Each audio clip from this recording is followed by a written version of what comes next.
Okay, the next part of chapter 4 deals with quantum mechanics. So first we're going to talk about energy levels. So this whole part is going to be talking about where we can find electrons. So within that electron cloud that we talked about the other day, where we had the nucleus and then we had all of these energy levels. So those energy levels are broken up into 7 of them.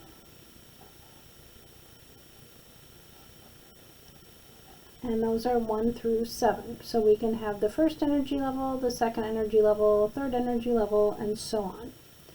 Now within the energy level, they are broken down into what are called sublevels.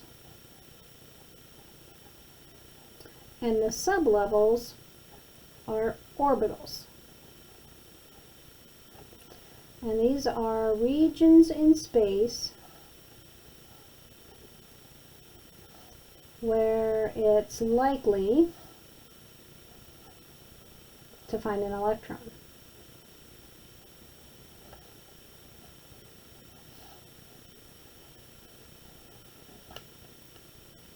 And we have 4 main kinds of orbitals. We have the S, the P, the D, and the F. And each one of them have different shapes. And if you look at your textbook, they'll have a drawing in your book. So here we can have the S orbital in the first energy level, the S in the second energy level, the S in the third energy level. And you'll notice all those S's look like spheres or balls.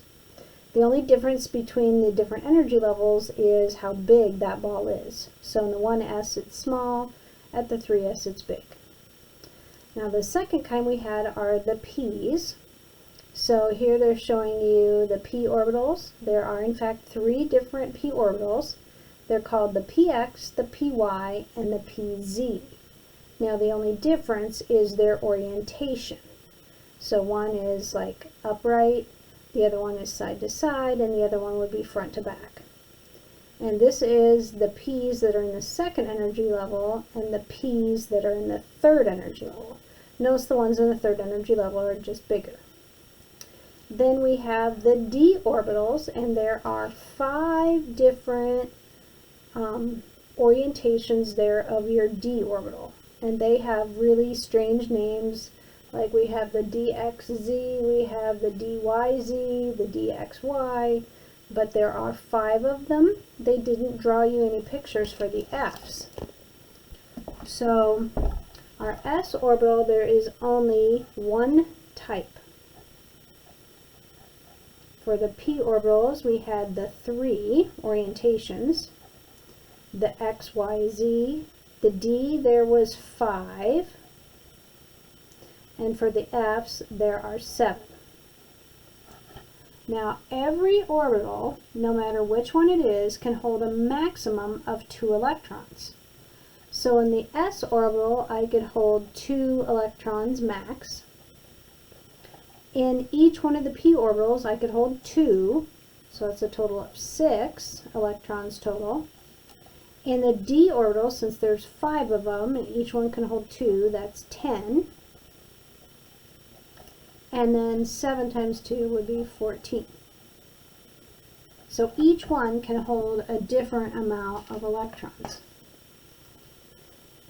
So when we're talking about where those electrons are located, one way is we like to draw a diagram.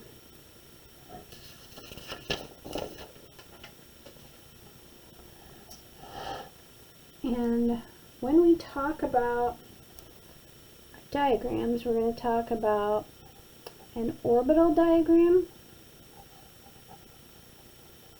and then later we'll be doing an electron configuration.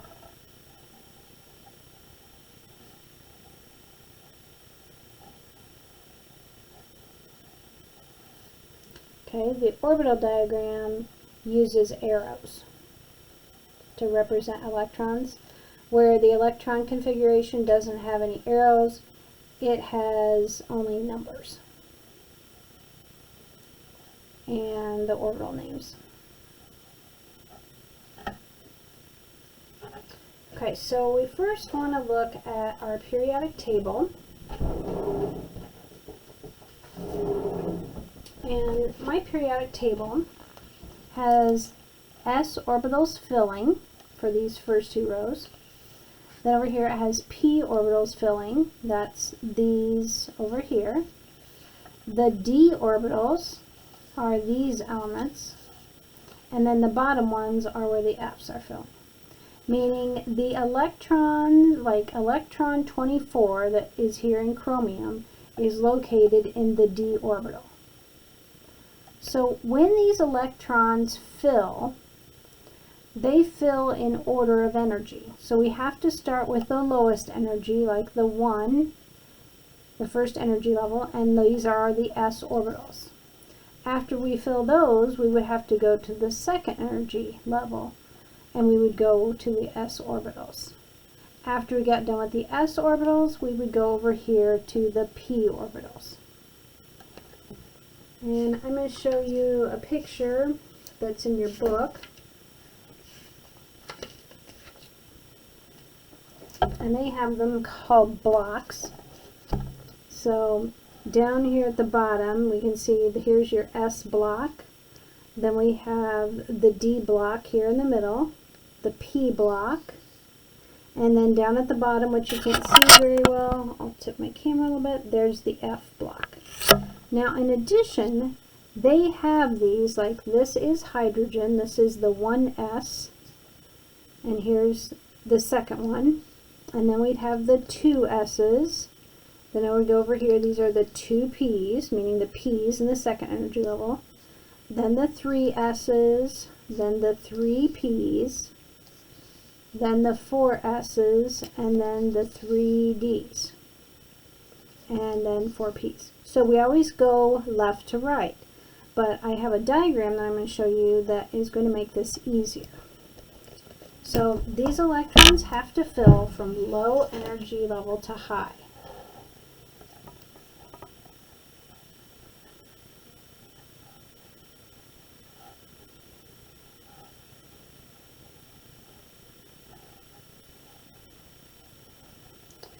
This is called the off-ball principle.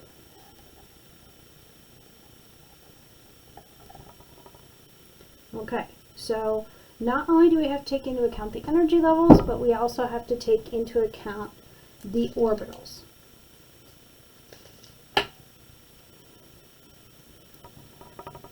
Alright, and the diagram is also in your book.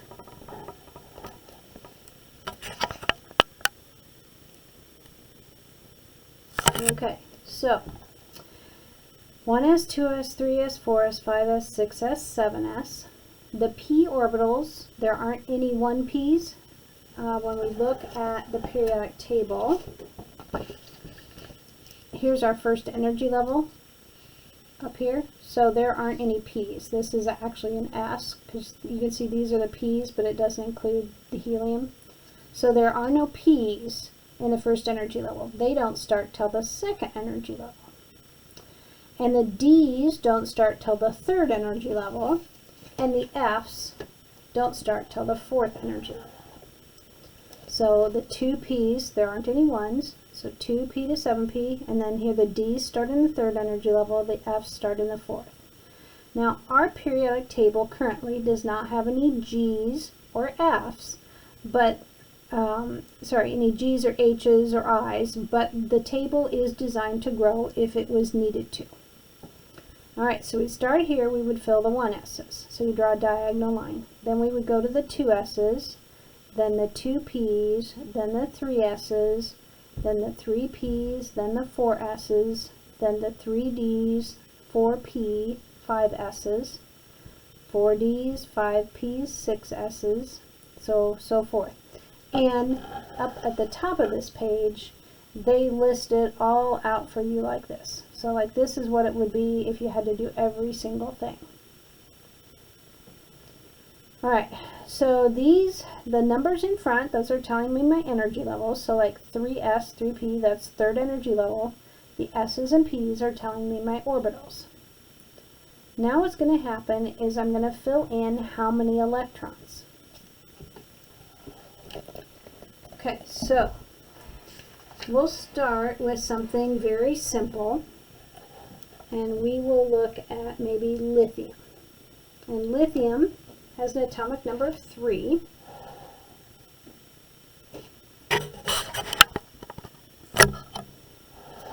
Okay, so lithium has a total of 3 electrons. So we always have to start out with the 1s's. So 1s, and the s's can hold 2. And I have to fill that one before I can do anything else. After the 1s's come the 2s's. Now, since lithium only has a total of 3 electrons, here's 2, that means I only need 1 more, because 2 plus 1 would make a total of 3. So that would be my electron configuration for lithium. Now, if I wanted to write the orbital notation, I'm going to put electron configuration. If I wanted to write the orbital notation, I'm going to put a line. So this is my 1s, and then I'm going to put a line for my 2s's. But first I'll fill these. I'm going to use 2 arrows, and we use half arrows. So there's my 1s, and I have 2 electrons in there. And then the 2s is higher, so I have a line there, and I only have 1. Alright, now these two show 1 up and 1 down, and that represents the spin. So the Pauli exclusion principle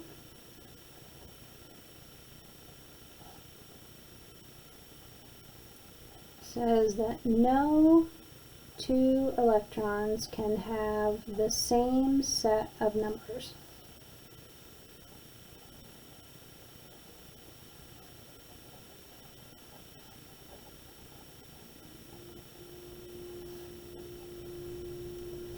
Now, basically what that means is the electrons must have opposite spins. So whenever you have an orbital and you have 2 electrons in it, well, it has to be 1 up and 1 down to show that they have opposite spins. So this is my orbital diagram. It has the arrows in it. Okay, we will look at another one. So let's say we're going to look at oxygen. And oxygen on my periodic table has an atomic number of 8, which means I'm going to have 8 electrons. Alright, so first thing, I have to do the 1s's, and they can hold 2. After the 1s's are the 2s's, and they can hold 2. After the 2s's come the 2p's, and the 2p's could hold 6, but so far I have 4, and oxygen needs 8, so it means I only have 4 left. So 4, 5, 6, 7, 8, that's the same as the number of electrons. And keep in mind, where I'm coming up with these, like what order they go in, I'm using this. 1s's, then 2s's. Then would come the 2p's, then the 3s's.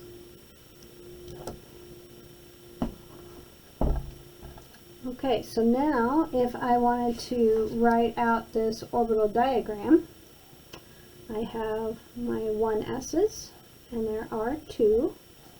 Then I have my 2s's, and there are 2.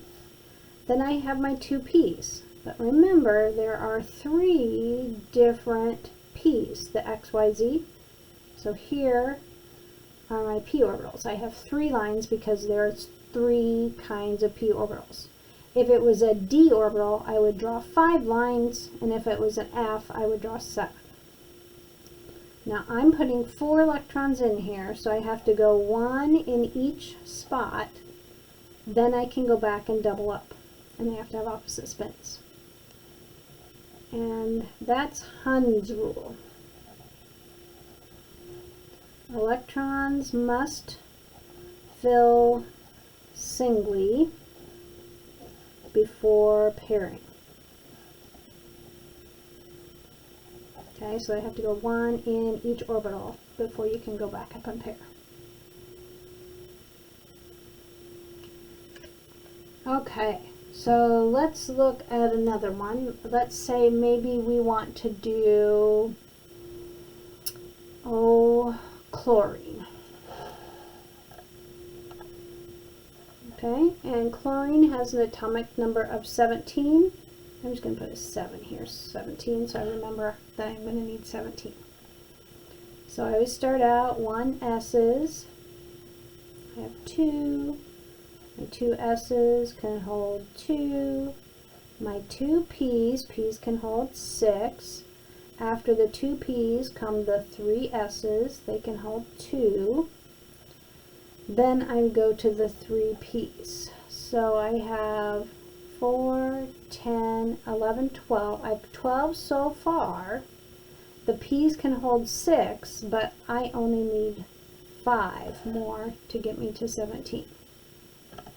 Now another way you can do this is you can actually use your periodic table like the book. 1 S's, 1, 2. 2 S's, 2. 2 P's, there's 6 of them. 3 S's, there's 2. 3 P's, there's 6. But I'm only going here. So it's 1, 2, 3, 4, 5.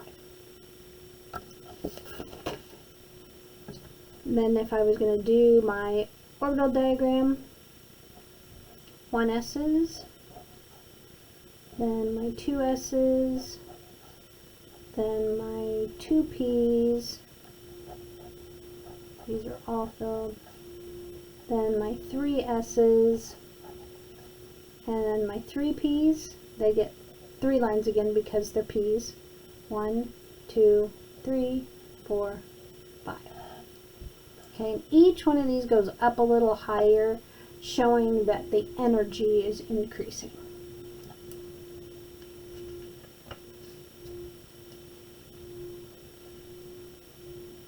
Okay, let's do one. Let's see. How about we want to do strontium?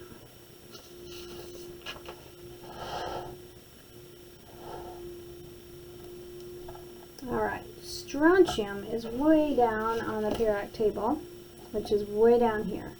Now that's going to be a whole lot of things to have to write. It has 38 electrons.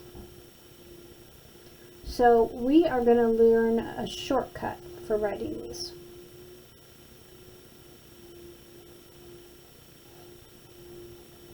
Okay, so before we learn the complete electron configurations, now we're going to do the shortcut method. And the shortcut method is called the noble gas configuration.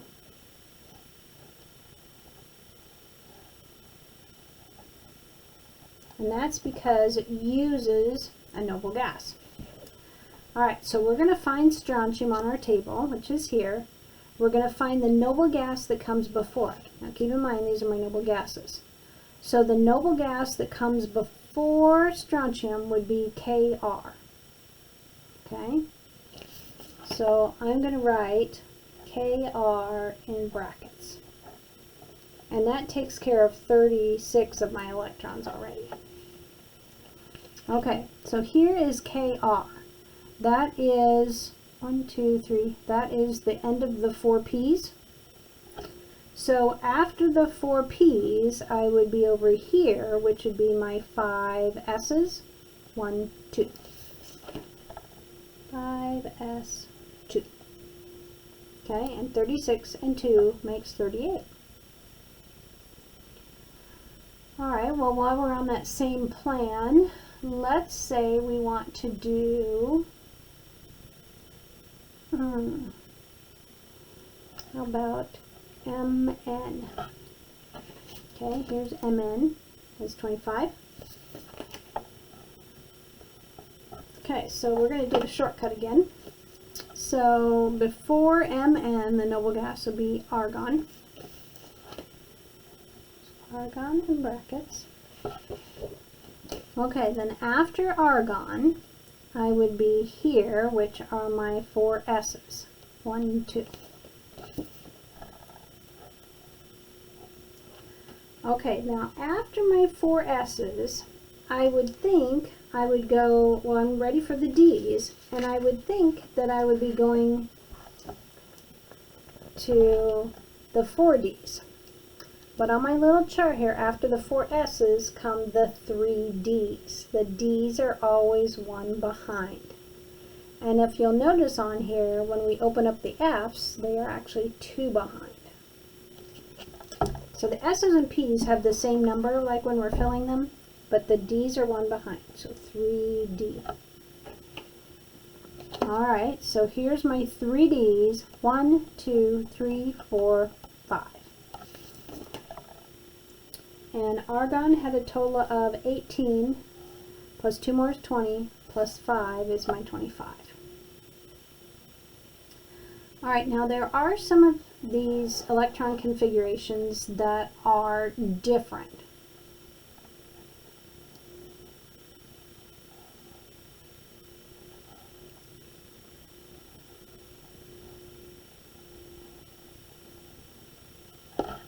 Okay, and in these unusual configurations, it takes into account the fact that half full and full orbitals are stable.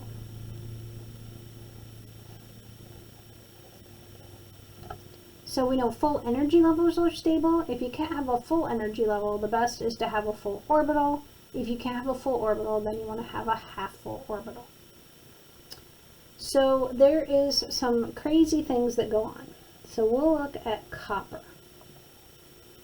Alright, so if I'm going to do copper, I would do, here's copper, I would do argon in brackets. After argon is 4s2. Then we're 3d. 1, 2, 3, 4, 5, 6, 7, 8, 9.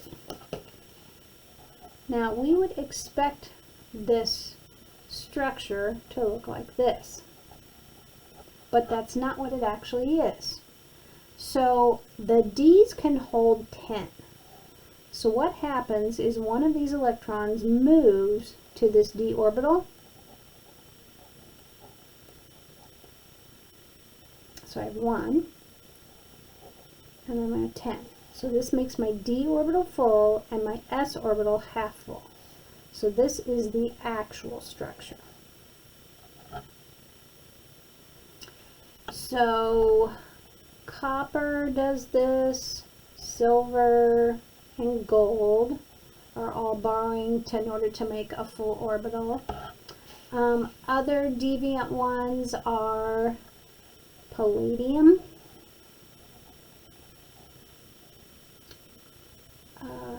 Kr in brackets, 5s2, 4d8. Okay, so this is the expected.